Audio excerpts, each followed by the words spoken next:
There comes a strange moment, I think. In life, you're talking to your children, and suddenly you realize they're no longer really listening. No, they aren't. Not because they hate you, not because they're bad people, they're just busy, tired, distracted, always distracted. And somewhere along the way, your voice, my voice, slowly became background noise, like the hum of the kitchen fridge. I remember trying to hide the hurt. I'd joke about it.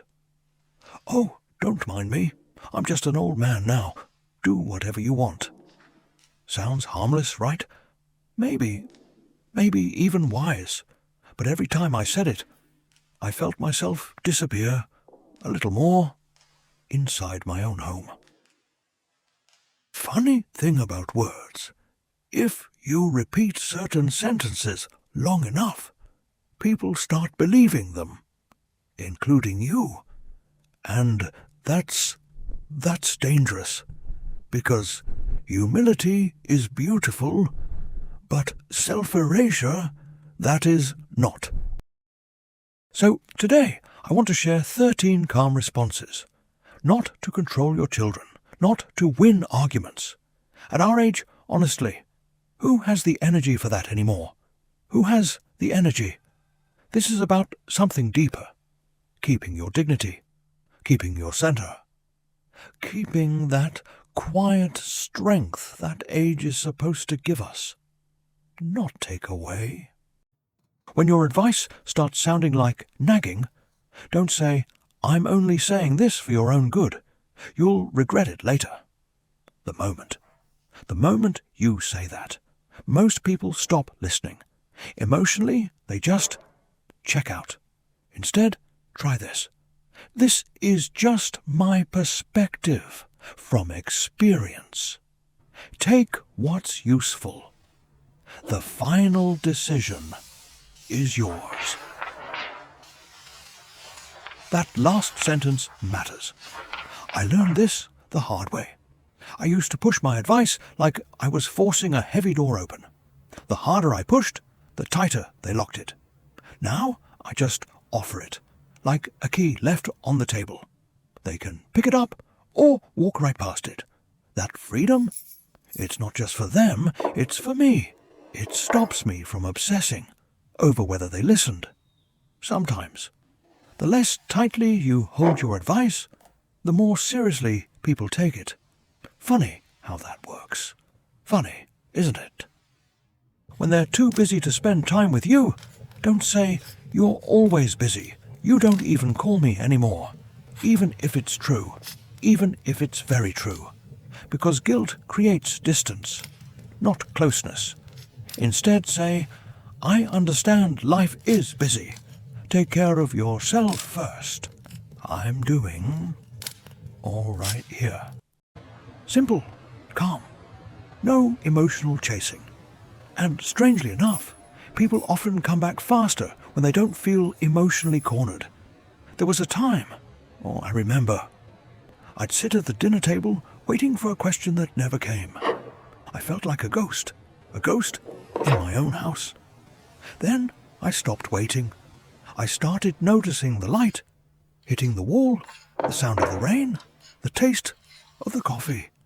When you stop being a beggar for attention, your presence changes. You're not a ghost anymore. You're a person. You're you. When your children push you out of family decisions, this one hurts, especially if you spent decades being the person everyone depended on. Suddenly, they're making plans without you, buying houses, raising kids, making decisions, and informing you afterward, like you're reading company updates. Life is humbling, truly, but don't say, "You're too young to understand. Listen to me." That almost never works. Instead say, "Sounds like you've thought it through. I won't interfere too much, but if you need me, I'm here. That's dignity, not surrender. There's a difference. A very big difference. Because respecting their boundaries doesn't mean abandoning your own. When they ask, "What happens to you later?" you know the question. What are you going to do when you get older? As if you're not already old enough to qualify for mysterious knee pain and random naps. Don't joke like this. "Oh, I'll just sit around waiting to die and become everybody's burden." It may sound selfless, but underneath it, there's pain. There's so much pain. Instead say, "I'm still thinking carefully about my future. I want to live the rest of my life, clearly, peacefully, and with dignity." That sentence changes everything, because even in old age, you still deserve authorship over your own life. Not pity, not permission, authorship. When your life experience gets dismissed, this happens more than people admit. You start telling a story from your past, and halfway through, someone gives you that look, the polite version of, "Okay, Grandpa, we get it." Don't fight for validation. Don't. Don't start listing how hard life used to be. "We walked 14 miles in the snow." Nobody wins after that sentence. Nobody. Instead, calmly say, "That was simply the reality of my generation. You may not fully relate to it, and that's okay." That last part matters, because wisdom doesn't need to force agreement. And honestly, silence is often the strongest response in the room. When your love is taken for granted, as parents, we often give praise quietly, without expecting anything back. But sometimes, the silence afterward still stings. You compliment them, encourage them, celebrate them, and they react like you just told them the weather forecast. Don't chase appreciation. Don't awkwardly pull your words back. Just say, "I'm genuinely happy to see how far you've come." Then leave it there. No emotional invoice, no hidden expectation, because mature love gives freely without kneeling for recognition. And, strangely enough, people often value warmth more when it arrives without pressure. When your children speak harshly, aging teaches you something important, something very important. Not every battle deserves your nervous system. So when emotions rise, don't immediately fight for dominance. Pause. First, breathe. Then say, "I can feel that you're upset right now. Let's continue this conversation later, when things are calmer." That's not weakness. That's emotional discipline. 20 years ago, maybe I would have fought harder to prove my point. Now, I'd rather protect the peace in my chest. It knows when to step back. At this age, honestly, I'd rather protect my blood pressure than win every argument. When you feel invisible at home, this feeling is heavier than most people realize. Being physically present, but emotionally forgotten.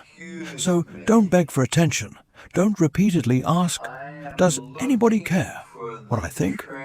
Instead, keep building your own inner world. Say things like, "I read something interesting today," or "I heard a conversation earlier that really made me think." Why does this matter? Because a person with curiosity, still alive inside them, never truly becomes old. The world respects people who still have mental movement, not just emotional need. When you make a mistake, this one is difficult for pride. Very difficult, especially after spending a lifetime being the responsible one. But don't make excuses. Don't twist the story. Don't blame age for everything either. Sometimes we were wrong before old age too. Let's be honest. Instead say, "You're right. I didn't handle that well. I'll take responsibility for it." Simple, direct, clean. There is enormous dignity in accountability. In fact, people often trust those words more than 10 perfect explanations.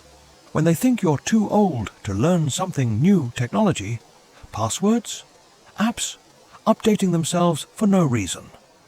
Modern life feels like a full-time puzzle sometimes. And yes, being older can make learning slower. But slower does not mean incapable. So don't say, "I can't learn this." Instead say, "Give me a little time, I'll figure it out." That mindset matters because growth is not reserved for the young.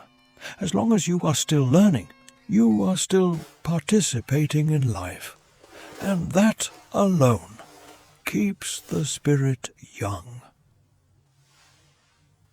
When aging makes you feel powerless, some mornings your body reminds you that time is undefeated.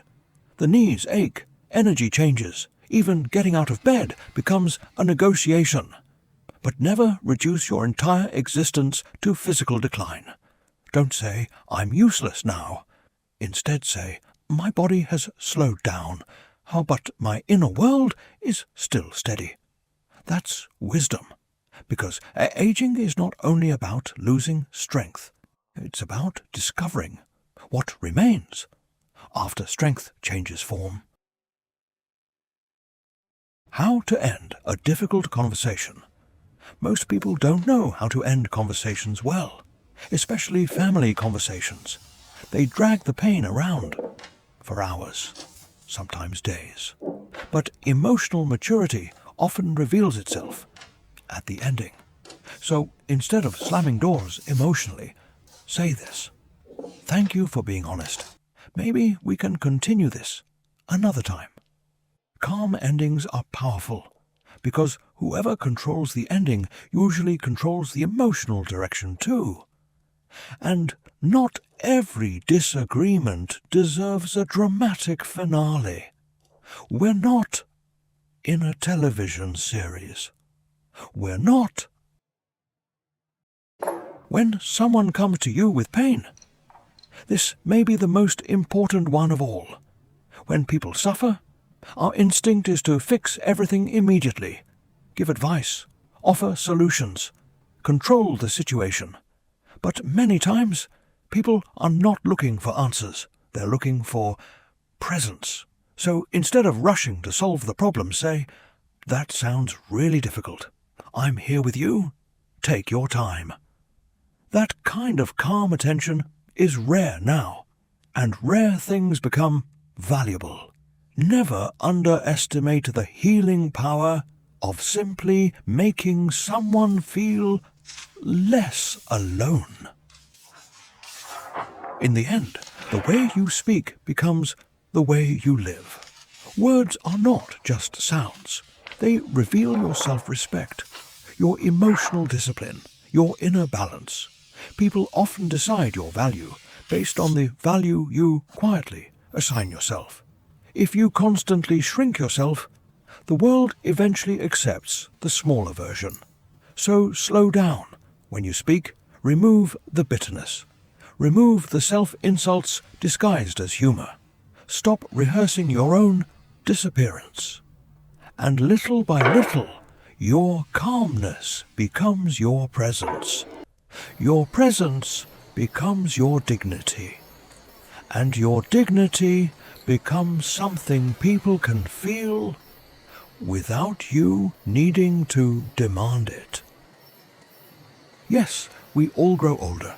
Yes, loneliness may visit us sometimes, but even then, we still have a choice.